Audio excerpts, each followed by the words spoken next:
तो what I am going to do is, मैं इधर से इस पूरी वैल्यू को इसके साथ मल्टीप्लाई कर दूंगा और ये ऑलरेडी मल्टीप्लाइड है। ठीक है, इसमें से R2 कैंसिल भी हो सकता है।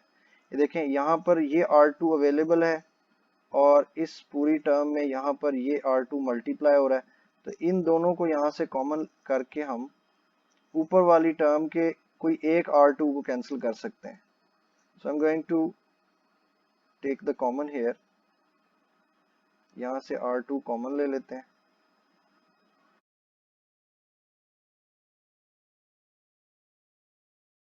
सो I am going to multiply this with this value. इसको सिंप्लीफाई करना है ना, तो मैंने इसको अंदर मल्टीप्लाई कर देना है, तो ये बन जाएगा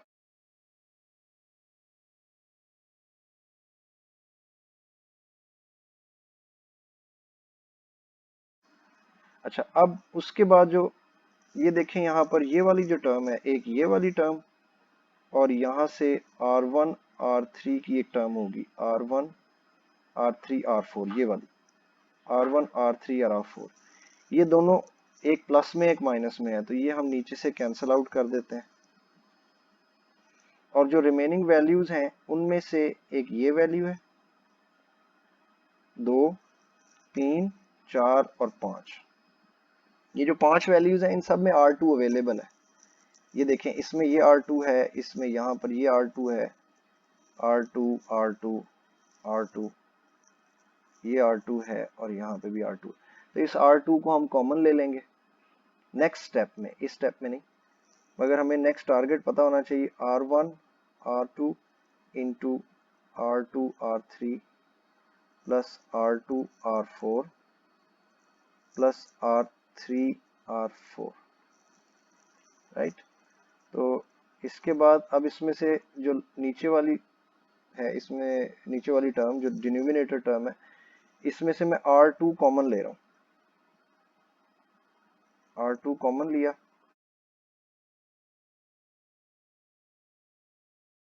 और उसके बाद ऊपर वाली टर्म में भी एक R2 है, तो उसकी कैंसलेशन हो जाएगी नीचे वाले के साथ, तो मैं उसको वैसे ही यहाँ से इरेज कर देता हूँ, या चलो लिखा रहे, बाद में उसको फिर काट देंगे।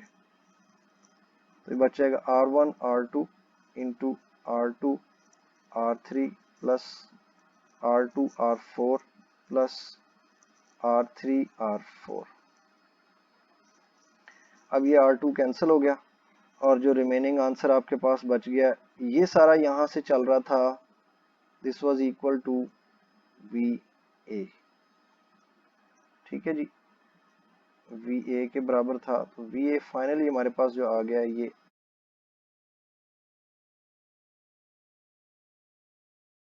अच्छा। ये देखें, यहाँ से ये टर्म आ रही है, इसके साथ एक IS टर्म आ रही है, वो हमने साथ लिखनी है,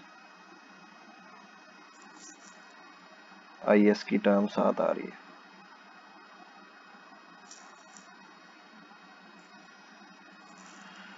So multiply this over here with IS, ये वाली भी IS इसके साथ आ रही है और फाइनल टर्म के साथ यहाँ पर IS आ जाएगा। अच्छा, अब हमने VA की वैल्यू तो फाइंड कर ली है, इसको मैं यहाँ से करता हूँ कॉपी और VB की वैल्यू हम फाइंड करने की कोशिश करते हैं। इसके बाद ऑब्वियसली हमें स्पेस चाहिए होगी अलहदा से, इस जगह पे मैं पेस्ट कर लेता हूँ ये वैल्यू।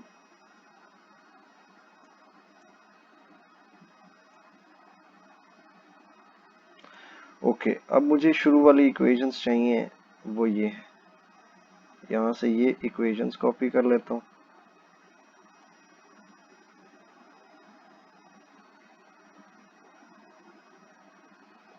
ओके जी, ये हो गया।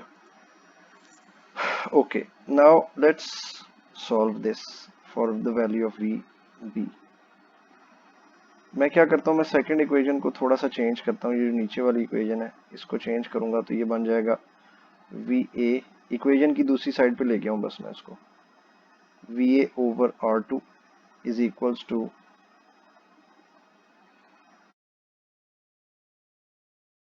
यहाँ से R2 आप कैंसिल कर दें, दोनों के नीचे ये वैल्यू अवेलेबल है। अब हमने VA की वैल्यू को प्लग इन करना है।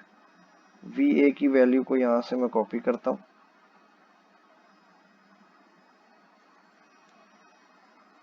और इसको यहाँ पर नीचे ला के प्लेस कर दूंगा मैं VA की वैल्यू,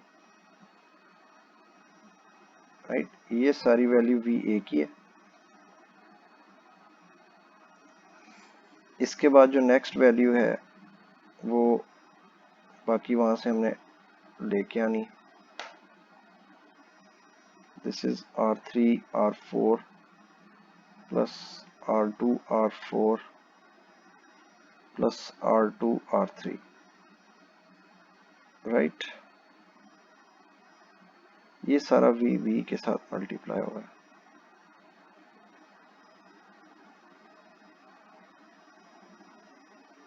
ओके, सो इसके जो नीचे वाली टर्म है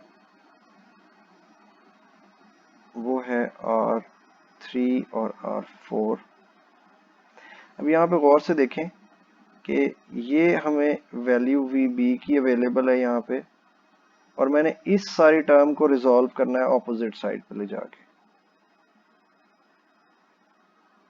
ठीक है। तो यहाँ पर थोड़ा सा गौर करें कि ये 2 3 और 2 3 यहाँ अवेलेबल है ऊपर, उसके बाद 2 4 और 2 4 अवेलेबल है, 3 4 और 3 4 अवेलेबल है। तो ये सारी जो टर्म है ये इसके भी न्यूमिनेटर में अवेलेबल है और इसके भी न्यूमिनेटर में अवेलेबल है। तो ये मैंने कैंसिल कर दी। इसका जो डिनोमिनेटर है वो यहाँ से उठा के इसके साथ मल्टीप्लाई कर देना है, तो ये बन जाएगा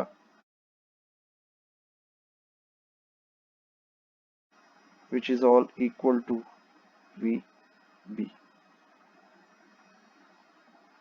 ठीक है जी। अच्छा, अब यहाँ पर ये क्वेश्चन खत्म नहीं हुआ। माइंड यू कि ये VA और VB की वैल्यूज हमने फाइंड करनी थी, इनके अलावा भी टास्क था हमारा।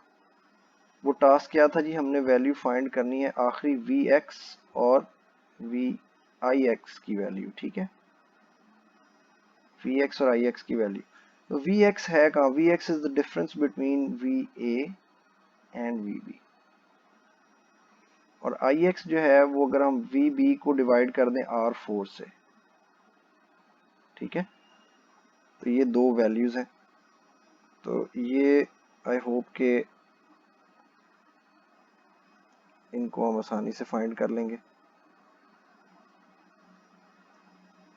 मैं पहले VA को कॉपी कर लेता हूं और VB हमारे पास ऑलरेडी एक जगह पे लिखा हुआ है।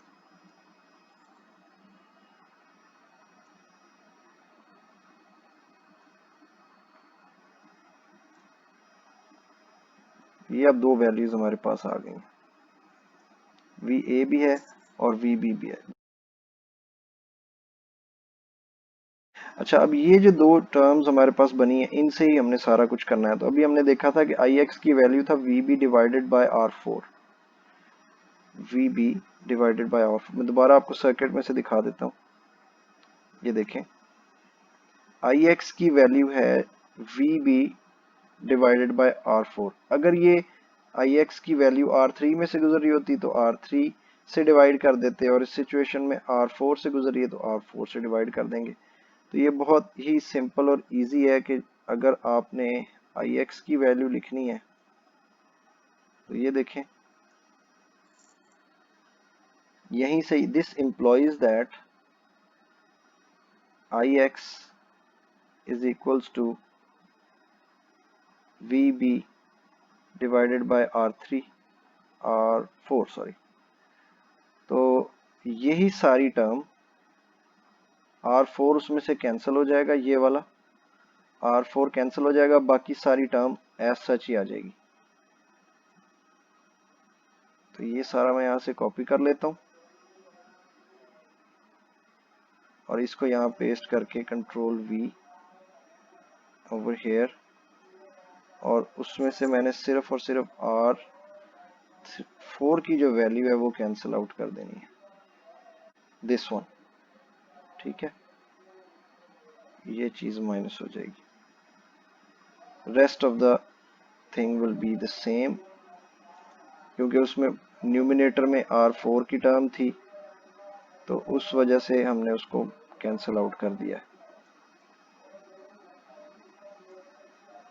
ये हमारे पास Ix की वैल्यू आ गई।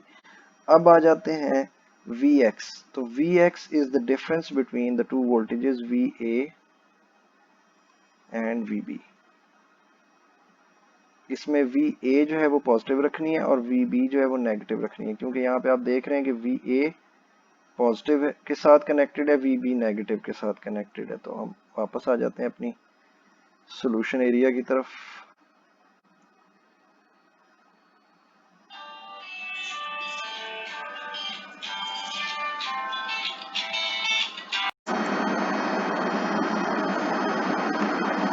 ओके जी, ये अब हम Vx की वैल्यू फाइंड कर रहे थे। तो Vx is equals to VA minus VB. This will be, अब VA की वैल्यू मैं यहाँ से कॉपी कर लेता हूँ, this thing,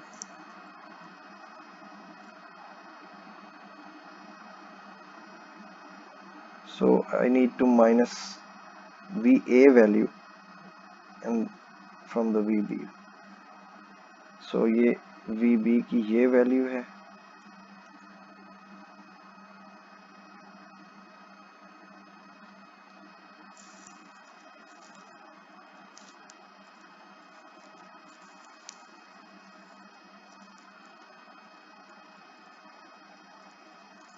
राइट। तो हमें इन दोनों को आपस में सब्ट्रैक्ट करना है। ये जितना डरावना लग रहा है इतना है नहीं, क्योंकि इनके डिनोमिनेटर सेम है। तो हमने ऊपर वाली वैल्यूज को जस्ट माइनस करना है और उसमें से भी IS जो है वो कॉमन आ जाएगा। तो ये इसको करके देखते हैं Vx की वैल्यू, राइट। सो ये सारा जो डिनोमिनेटर है ये एज सच ही आ जाएगा, ये चेंज नहीं होना, क्योंकि ये दोनों टर्म्स का सेम है।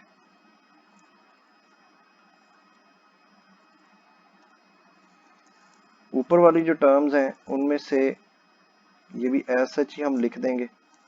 R1 कॉमन आ सकता है, R1 और IS कॉमन आ सकता है, तो हमने R1 और IS जो है उनको कॉमन लिख देना है, R1 IS। उसके बाद R2 R3 plus R2 R4 plus R3 R4 minus, इसमें से देखें R1 हमने कॉमन ले लिया हुआ है, तो पीछे बचा R3 R4। बस इतनी सी बात है। ये है जी सारी की सारी Vx की वैल्यू। ये क्वेश्चन है और इसका सलूशन सब मुकम्मल हो गया। अब इस तरह के क्वेश्चंस के बारे में मैं आपको एक दो बातें बताना चाहता हूँ। पहली चीज़ तो ये है कि ये इतना डिफ़िकल्ट क्वेश्चन कभी भी एग्जामिनेशन में कोई सेन आदमी तो नहीं देता, मगर बाज़ औक़ात लोग इनसेन होते हैं, ठीक है, और वो दे भी देते हैं।